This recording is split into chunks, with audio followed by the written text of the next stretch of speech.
भाई मैंने कभी नहीं सोचा था कि तारक मेहता का भी हाल कभी ऐसा होगा। भाई मतलब बाकी सीरियलों में आप क्या देखते हो, कभी बड़े से पतंग में ही लेके उड़ा देते हैं, तो भाई कभी कुछ हो जाता है और कभी कभी तो एक ऐसा बैकग्राउंड म्यूजिक देख के सभी को रुला देते हैं। भाई मतलब टीवी सीरियलों के इतिहास में ऐसा होते आ रहा था, लेकिन उसी में तारक मेहता आता है और वो टीवी इतिहास को ही चूर-चार करके रख देता है। लेकिन भाई अब तारक मेहता भी उसी इतिहास के अंदर जा रहा है, क्योंकि भाई आपने ये एपिसोड तो जरूर देखा होगा जिसमें यार चंपकलाल को ये लोग पाकिस्तान पहुंचा देते हैं। और किस चीज से? बलून से। भाई माना कि तुम्हारा सीरियल चल नहीं रहा है अभी, लेकिन इसका मतलब ये नहीं कि तुम लॉजिक का लॉजिका बना दो। नहीं भाई, एक पल के लिए न्यूटन भी शर्मा जाए इस वीडियो को देख करके। तो भाई होता क्या है, हमारा पोपटलाल आता है सोसाइटी कंपाउंड में और सभी को बोलता है कि भाई जेठालाल तुम्हारा दुनिया हिलने वाला है और भीरे तुम्हारा भी दुनिया हिलने वाला है। ऐसे ही कर करके सभी को वो बोल देता है कि तुम सभी का दुनिया हिलने वाला है। तो भाई सभी का विचार ये आया कि सभी लोग क्लब हाउस में चलो और पोपटलाल ने सभी लोग सवाल पूछते हैं। लेकिन भाई जब सभी लोग क्लब हाउस के अंदर जाते हैं तो यहाँ पर पोपटलाल सभी का भविष्य बताता है, लेकिन किससे? एआई से। नहीं भाई, उसी हथौड़े से मैं अपना सर भी फोड़ देता हूँ। भाई मुझे ये बताओ कि एआई कब से बताने लगा सभी का भविष्य? भाई तुम एआई से ये भी पूछने चले जाओ कि मेरी बंदी कल काटेगी कि नहीं, उस पर तो एआई तुमको ये रिप्लाई देने लगेगा। बेटा तुम्हारी हालत देख के कभी कभी तो सोचता हूँ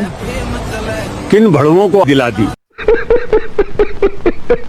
और भाई ये एआई कौन सा यूज कर रहे हैं? भाई मैंने चैट जीपीटी का नाम सुना था, डीपसीक का नाम सुना था और अभी नए आए कई सारे एआई है, लेकिन भाई ये कौन सा एआई है? भाई ये देखने में तो ऐसा लग रहा है कि एस्ट्रोडॉक का थर्ड कॉपी हो। और भाई चलो पोपटलाल सभी को अपना अपना भविष्य भी बताता है और वो चंपकलाल को बोलता है कि भाई चंपकलाल आप ऊपर जाने वाले हो। और भाई यहाँ पर चंपकलाल भी बहुत खुश हो जाता है और उसे लगता है कि मैं एरोप्लेन से ऊपर जाने वाला हूँ। लेकिन भाई पोपटलाल जो बात कहता है वो तो दूसरा ही संदर्भ में होता है। भाई होता क्या है कि पोपटलाल के कहे हुए बात के अनुसार गोकुलधाम में न्यू ईयर का पार्टी होता है और उसी में चंपकलाल गुब्बारों को उड़ाने के चक्कर में खुद ही उड़ जाता है। और भाई उड़ता तो उड़ता है, लेकिन भाई ये कितने देरों तक कंपाउंड में ही रहता है, यानी कि सोसाइटी कंपाउंड के अंदर ही रहता है, मतलब हल्के से ऊंचाई के अंदर ही जाता है। और सभी लोग प्रयास करते रहते हैं उसको पकड़ने का, लेकिन भाई सब नीचे से छलांग क्यों लगा रहे होते हैं? भाई वहाँ पर बगल में गाड़ी है, उसके ऊपर भी चढ़ के तुम छलांग लगाओगे तो वो पकड़ा जाएगा। लेकिन नहीं, इससे स्टोरी तो बड़ा नहीं ना होगा और फालतू में इतना बलून का पैसा भी बर्बाद हो जाएगा। कम से कम 3-4 एपिसोड तो निकलने चाहिए। तो इसी के लिए चंपकलाल अब सीधा उड़ते चला जाता है। मतलब भाई उतने देर ये कंपाउंड में था, उड़ रहा था नीचे की ओर, लेकिन अब एक ही बार में ये ऊपर कैसे चला गया? भाई ऊपर गया तो गया, लेकिन पाकिस्तान। चलो ये भी बताता हूँ कैसे कैसे हुआ। तो जब चंपकलाल ऊपर उड़ रहा था तो कुछ देर दिखा तो सोसाइटी के सारे लोग चंपकलाल का पीछा करने लगे, जहाँ पर अय्यर ने कहा कि अब ये चाचा जी समुद्र के साइड जा रहे हैं और ये दूसरे कंट्री में भी जा सकते हैं। नहीं भाई, ये बात सुनकर मैंने खुद कहा कि जेठालाल तो सही बोलता है भाई, साइंटिस्ट नहीं है ये अय्यर, ये साइंटिस्ट है। भाई एक साइंटिस्ट ऐसा बात कैसे कर सकता है? भाई मतलब गुब्बारे उड़ने का मतलब ये नहीं है कि ये हमेशा उड़ते ही रहते हैं। और भाई मैं इस पर और ज्यादा कुछ बोलूंगा नहीं, आप अगर कहोगे बोलने के लिए तो मैं इसका पार्ट 2 जरूर लाऊंगा। तो चलो पार्ट 2 में और चीज देखते हैं। तब तक के लिए वीडियो को लाइक करके चैनल को सब्सक्राइब जरूर कर लेना।